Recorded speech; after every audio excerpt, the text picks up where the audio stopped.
Hello student, good morning to all of you. आज जो है पिछले वीडियो में मैंने नीति निर्देशक तत्व को जो है शुरुआत किया था और उसे जो है नीति निर्देशक तत्व क्या है और अनुच्छेद 36 से 51 तक में क्या क्या कहा गया था और फिर इसके महत्व को मैंने बता दिया था। अब जो है उसके बाद दूसरा एपिसोड है ये, और फिर इसमें जो है उसके जस्ट बाद जो है क्या क्या है नीति निर्देशक तत्वों में उसे जो है बता रहे हैं। तो राज्य के नीति निर्देशक तत्वों में किए गए संशोधन में क्या क्या संशोधन हुआ है, कब संशोधन हुआ है और किस संशोधन में क्या जोड़ा गया है, क्या हटाया गया है, इसे जो है हम लोग डिटेल से जानते हैं। तो सबसे पहले जो है 42वें संवैधानिक संशोधन 1976 के माध्यम से इसमें जो है अनुच्छेद 39 क, 43 क, 48 क को शामिल किया गया है। फिर उसके बाद 44वें संविधान संशोधन अधिनियम 1978 के माध्यम से अनुच्छेद 38 की जो है भाषा में परिवर्तन किया गया है।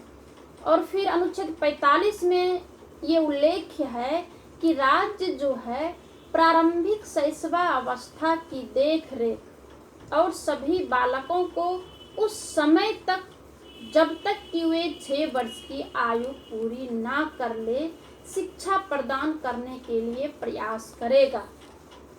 यह जो है 86वें संविधान संशोधन अधिनियम 2002 की धारा 3 के द्वारा जो है 1 अप्रैल 2010 को प्रतिस्थापित किया गया है। उसके बाद 97वें संविधान संशोधन अधिनियम 2011 के माध्यम से अनुच्छेद 43 ख में सहकारी समिति शब्द को जोड़ा गया है।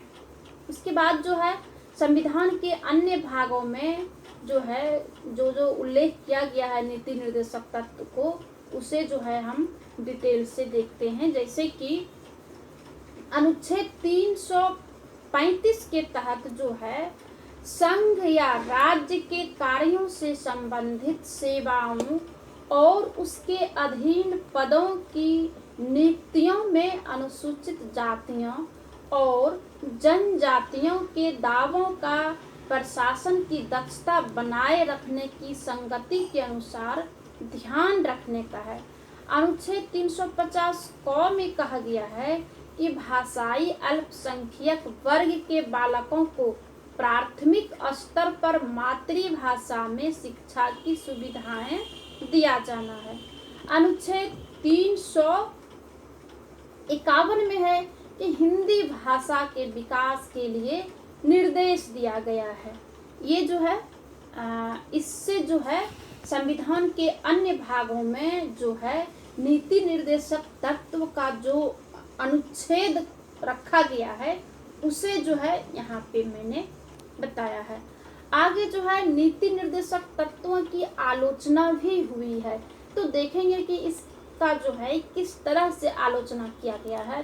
जैसे पहला है कि संविधान सभा के कुछ सदस्यों एवं अन्य संवैधानिक एवं राजनीतिक विशेषज्ञों ने राज्य के नीति निर्देशक तत्वों की कई प्रकार से आलोचना किए हैं, कई आधार पर आलोचना किए हैं। जैसे नंबर 1, नीति निर्देशक तत्व न्यायालय द्वारा परिवर्तनीय नहीं है।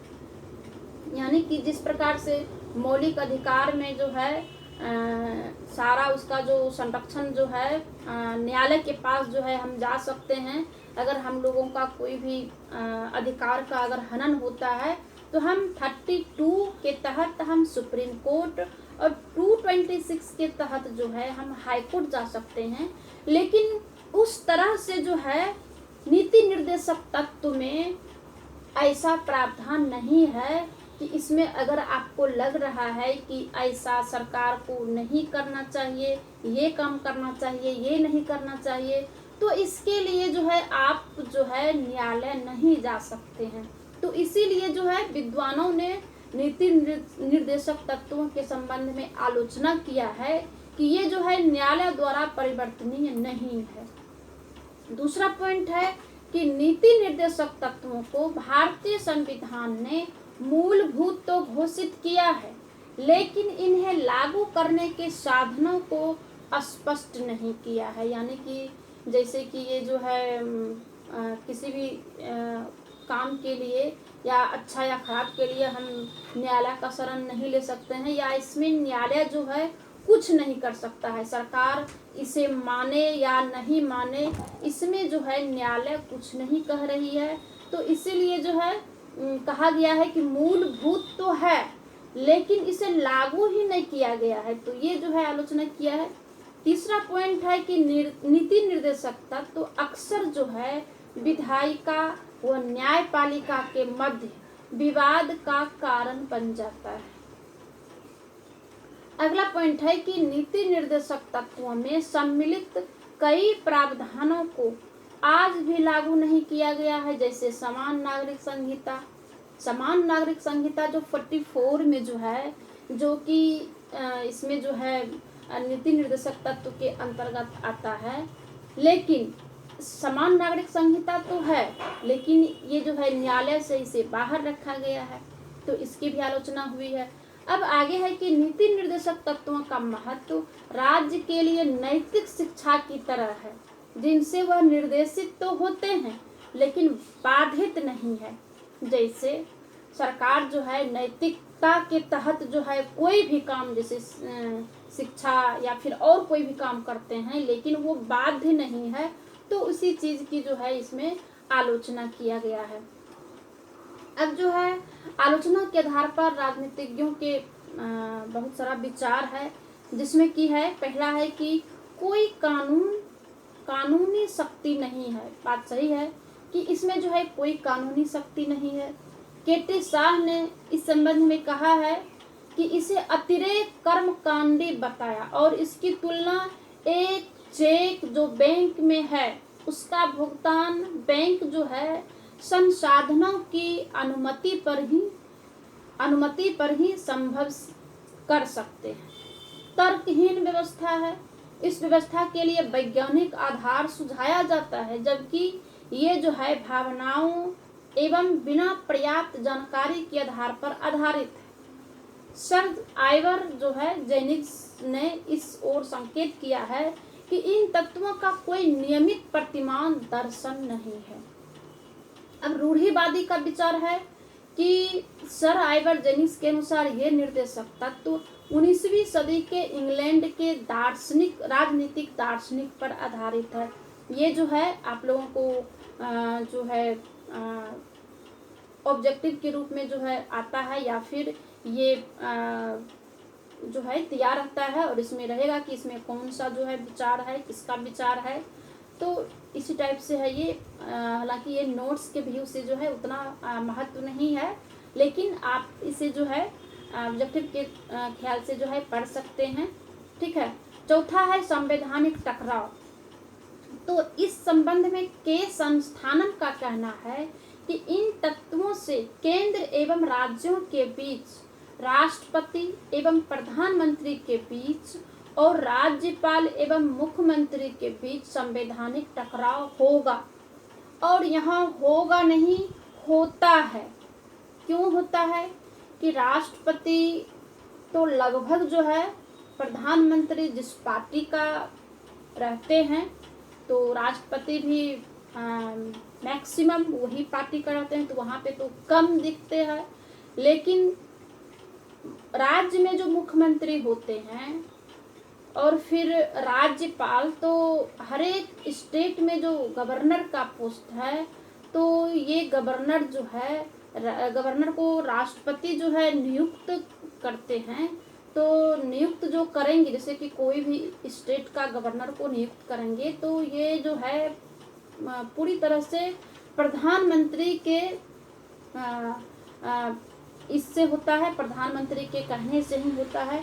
तो प्रधानमंत्री अगर मान लिया जाए कि केंद्र में अगर कोई अदर पार्टी का सरकार है और फिर राज्य में अदर पार्टी का सरकार है, तो यहाँ जो है टकराव होता है कि राज्यपाल अदर पार्टी से आते हैं और फिर जो है ये मुख्यमंत्री कोई अदर पार्टी के हैं तो वहाँ टकराव होता है, और अगर एक ही पार्टी के अगर रहते हैं तो उतना टकराव नहीं होता है। तो इसीलिए जो है यहाँ पे कहा गया है। अब जो है हम मूल अधिकार एवं नीति निर्देशक तत्वों में टकराव को देखते हैं कि ये जो है कहाँ कहाँ टकराव होता है।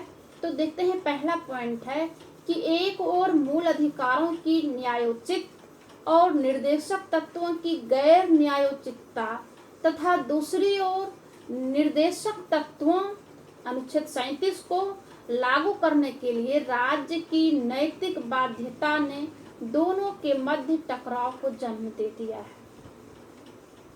दूसरा, अनुच्छेद 32 के तहत मूल अधिकार न्यायालय द्वारा परिवर्तनीय बनाए गए हैं, जबकि नीति निर्देशक तत्व अपरिवर्तनीय है।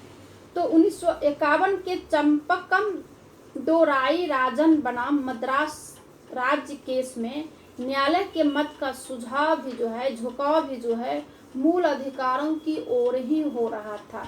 तो यहाँ जो है टकराव दिखाई देता है। आगे जो है केरल शिक्षा विधेयक 1959 के बाद में न्यायालय ने दोनों का महत्व बनाए रखने के लिए समन्वयकारी निर्वाचन का सिद्धांत अपनाया था।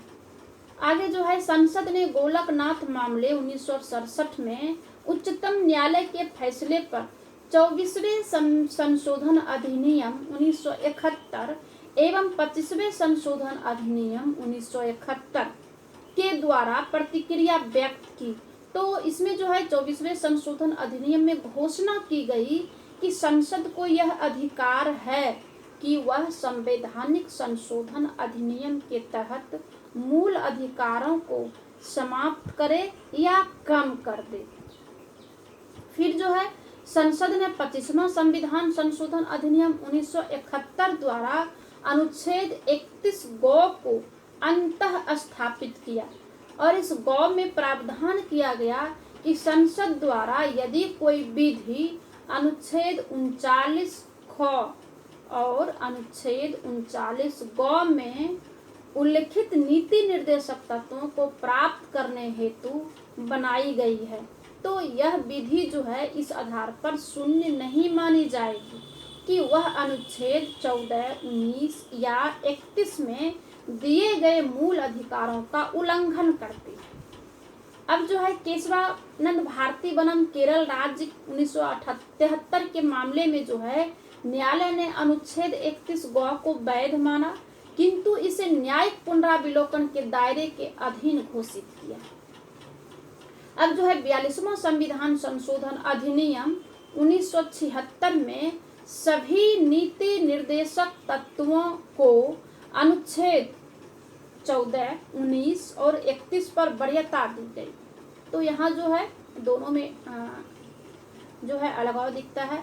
अब जो है मिनर्वा मिल्स बनाम भारत संघ 1980 में 42वां संविधान संशोधन की धारा 4 जो सभी नीति निर्देशक तत्वों को अनुच्छेद 14, 19 व 31 पर वरीयता प्रदान करती थी, उसको जो है अवैध घोषित कर दिया तथा निर्देशक तत्वों व मूल अधिकारों में संतुलन को संविधान का मूल ढांचा जो है घोषित किया गया। तो मूल भावना और संतुलन संविधान की बुनियादी ढांचे की आवश्यक विशेषता है और निर्देशक तत्वों के तय लक्ष्यों को मूल अधिकारों को प्राप्त किए बगैर प्राप्त नहीं किए जा सकते हैं। अब जो है हम देखते हैं कि वर्तमान स्थिति जो है नीति निर्देशक तत्व और मूल अधिकार में क्या है। तो वर्तमान में नीति निर्देशक तत्वों और मूल अधिकारों में से मूल अधिकारों का महत्व अधिक माना जाता है, किंतु न्यायालय इस बात का भी ध्यान रखती है कि नीति निर्देशक तत्वों की उपलब्धि के जरिए राज्य युक्ति युक्त तरीके से मूल अधिकारों को सीमित कर देता है। अब जो है अनुच्छेद 39 ख और 39 ग में जो उल्लेख किया गया है निर्देशक तत्वों को मूल अधिकारों के अनुच्छेद 14 और 19 में जो है वरीयता दी गई है। अब जो है इसका जो है नीति निर्देशक तत्वों का इम्प्लीमेंटेशन को देख लेते हैं कि संविधान लागू होने के बाद सरकार द्वारा 1950 से नीति निर्देशक तत्वों में उल्लिखित आदर्शों की प्राप्ति हेतु अनेक योजनागत प्रयास किए गए हैं और यह प्रक्रिया आगे भी जारी है। अब तक कई नीति निर्देशक मूल अधिकार एवं राज्य के नीति निर्देशक तत्वों में अंतर जो है तत्वों को योजनाओं का आधार बनाया गया है। और 73वां संविधानिक संशोधन अनुच्छेद 40 जो कि ग्राम पंचायत के संदर्भ में जो है दिया गया है, तो उसका जो है उल्लेख है कि अनुच्छेद 40 में मनरेगा काम के निर्वाह एवं मजदूरी के संदर्भ में, अनुच्छेद 43 गौ में पर्यावरण के संदर्भ में, और ऐतिहासिक अनुच्छेद 39 में जो है ऐतिहासिक स्मारक के संदर्भ में है। अब जो है मूल रूप से मूल अधिकार और राज्य के नीति निर्देशक तत्वों में क्या क्या अंतर है उसे हम यहाँ अच्छी तरीक़ा से जान लेते हैं कि संविधान के भाग 4 में और अनुच्छेद 36 से 51 तक जो है नीति निर्देशक तत्वों का वर्णन है, और संविधान के भाग 3 अनुच्छेद 12 से 35 तक मूल अधिकारों का वर्णन है। और जो है दूसरा, यह राज्यों को सौंपे गए दायित्व है जिसके माध्यम से राज्य सुशासन की स्थापना और लोक कल्याण सुनिश्चित कर सके। और मूल अधिकार में जो है यह व्यक्तियों को दिया गया अधिकार है। और नीति निर्देशक तत्व में जो है ये अपरिवर्तनीय है, लेकिन मौलिक अधिकार में न्यायालय द्वारा परिवर्तनीय है। आगे है कि इसमें सामाजिक व आर्थिक लोकतंत्र का आदर्श निहित है, और निर्देशक मूल अधिकार में राजनीतिक लोकतंत्र का आदर्श निहित है। इसमें जो है नीति निर्देशक तत्वों का स्वरूप सकारात्मक है और मूल अधिकारों का स्वरूप सामान्यतः नकारात्मक है। इन पर कोई सीमा नहीं है निर्देशक तत्वों पर, लेकिन मूल अधिकारों के क्रियान्वयन होने पर अनेक युक्तियुक्त सीमाएं रखी गई है। अब आगे है कि नीति निर्देशक तत्वों को लागू करना नैतिकता पर आधारित है, वह इसे कोई विशेष संरक्षण प्राप्त नहीं है, लेकिन मूल अधिकारों को संविधान का विशेष संरक्षण प्राप्त है। और अनुच्छेद 32 में उच्चतम न्यायालय, अनुच्छेद 226 में उच्च न्यायालय के अंतर्गत जो है हम न्यायालय की शरण ले सकते हैं। आगे जो है नीति निर्देशक तत्व जब तक लागू ना किया जाए स्वतः निलंबित हो जाता है, लेकिन मूल अधिकार का निलंबन विशेष प्रक्रिया के द्वारा, जैसे अनुच्छेद 358 और अनुच्छेद 359 के आधार पर जो है हो सकता है। आगे जो है इनका उद्देश्य देश में सामाजिक एवं आर्थिक लोकतांत्रिक व्यवस्था की स्थापना करना है। मौलिक अधिकार में इसका उद्देश्य देश में लोकतांत्रिक और राजनीतिक व्यवस्था जो है स्थापित करता है। तो ये जो है नीति निर्देशक तत्व का मैंने पूरा डिटेल से यहाँ पे वर्णन किया। अब हमें नहीं लगता है कि इन दोनों पार्ट को पढ़ने के बाद इसमें कोई भी क्वेश्चन किसी भी एग्ज़ाम के लिए छूटना चाहिए। जय हिंद।